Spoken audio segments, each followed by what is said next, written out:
കോട്ടയം കുറുപ്പുംതറയിൽ വീട്ടുകാരില്ലാത്ത സമയത്ത് വീടിന്റെ വാതിൽപ്പാളി തകർത്ത് 20 പവൻ സ്വർണം കവർന്നു. മോഷണ വിവരം അറിയുന്നത് വീട്ടുകാർ തിരികെ എത്തിയപ്പോൾ. കുറുപ്പന്തറ പുളിന്തറ വളവിന് സമീപം ആനിത്തോട്ടിൽ സേവിയറിന്റെ വീട്ടിലാണ് മോഷണം നടന്നത്. മോഷ്ടാവിന്റെ CCTV ദൃശ്യങ്ങൾ പോലീസിന് ലഭിച്ചു. ഒരാഴ്ചയായി സേവിയറും ഭാര്യ ലീലാമ്മയും തറവാട്ടിൽ പിതാവിന്റെ കൂടെയായിരുന്നു താമസം. ശനിയാഴ്ച രാവിലെ 8:30 വീട്ടിലെത്തിയപ്പോഴാണ് മോഷണ വിവരം അറിയുന്നത്.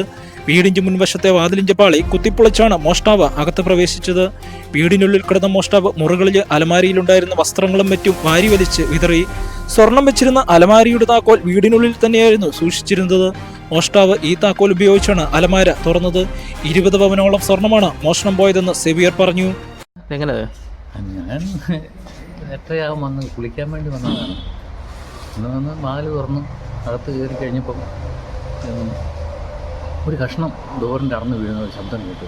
എന്നാലും നോക്കിയപ്പോഴാണ് ഇതിങ്ങനെ ഡോറ് തുറന്ന് പാളി. നിങ്ങളോട് ഇല്ല എന്നല്ലേ? ഞങ്ങളപ്പുറത്ത് തറവാട്. എവിടെ പോയിരുന്നു? എവിടെ പോയിരുന്നപ്പോൾ?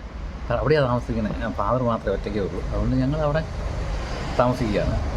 ഇപ്പം 10 ദിവസമേ ഉള്ളൂ അങ്ങോട്ട് പോയിട്ട്. അപ്പോൾ ഇന്ന് ഇങ്ങോട്ട് തിരിച്ച് വരേണ്ടതാണ്. പിള്ളേർ വരുമ്പോൾ ഇന്ന് പിള്ളേർ വന്നു. നമുക്ക് എന്താ നഷ്ടപ്പെട്ടപ്പോൾ? സ്വർണ്ണം പോയിരിക്കുന്നു. എത്ര പവനാ പോയാൽ? 10 രൂപ പോയിട്ടുണ്ട്.